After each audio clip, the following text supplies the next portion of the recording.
So one of the things that I want to talk about that's been on my mind a lot lately is this idea of identity. Because really, when it comes to my own children and the things that we're experiencing with them, one of the things that we're finding is so crucial is that they have a true identity in who and what they are. Identity is really, it's bigger than everything.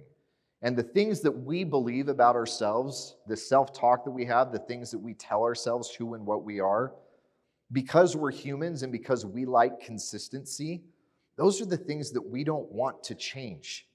You hear people talk about things all the time that we identify with our weaknesses, or we identify with things like the hobbies that we're into, or the friends that we have, or the music that we listen to, a lot of these superficial things. And I can tell you from my own experience that I went through a crisis when I was 20 years old because my identity was rooted in BMX bikes and punk rock music, right? And you know what? I sucked at both of those a lot. I really was not very good at any of that. And so my identity was rooted in something that there was no possible success for me to have. And it was something that was so hard for me to be able to grapple with the idea that I don't have to abandon those things. I still enjoy those things. I love taking my kids to the skate park now and riding bikes together. But it doesn't have to be my identity, even though for 10 years I had told myself that that was what my identity was rooted in. Identity is what makes who we are, and if we can have our identities rooted in the right things, then that's what helps us be successful as people. Now, the problem is, the world used to be aligned with the identities that the men in this room that we would want. It used to be that you really could just kind of outsource the idea of you send your kids to school, and you send them to church, and you send them over to their friends' houses, and they come back, and those institutions and those people are instilling good ideas into them, right? The world used to work that way. And some people would argue that now it works that way even better, but the men in here, we don't like that identity. We don't like the results of that world and that culture and the way that it's creating our children. I know I certainly don't. We cannot send our children to Rome and expect them to come home hating Caesar.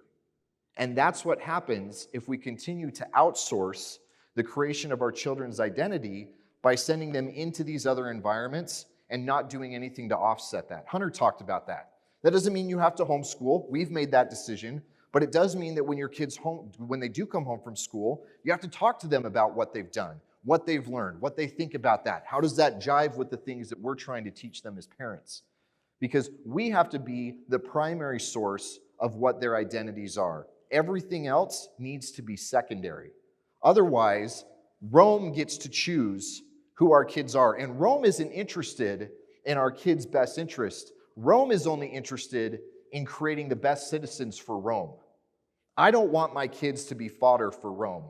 I don't want my kids to be part of Babylon. I want my kids to reach their full potential. And that's my responsibility as a patriarch, to create the culture that gives them that sense of identity, reinforces that, and teaches them to reach their full potential rather than just outsourcing that to somebody else. We don't get that luxury anymore.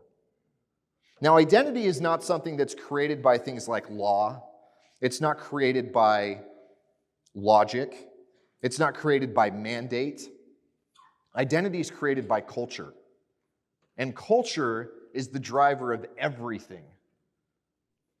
Politics, law, everything else is downstream of culture. And culture, the things that groups of people agree upon are things like morals and beliefs and systems and rituals and language and appearance and all these other variables that create this idea of a collective identity. And then the individuals need to determine how they fit individually within that collective identity. And so one of the things that we're doing as a Guzy family, as the Guzys, is very intentionally building a culture around our family. Because if we can successfully build a culture, if we can instill in our kids what it means to be a Guzy, then that means that their identity won't be something that's threatened when they have friends who have beliefs that we disagree with, or they have jobs that may offer more profit but come at the expense of their morals.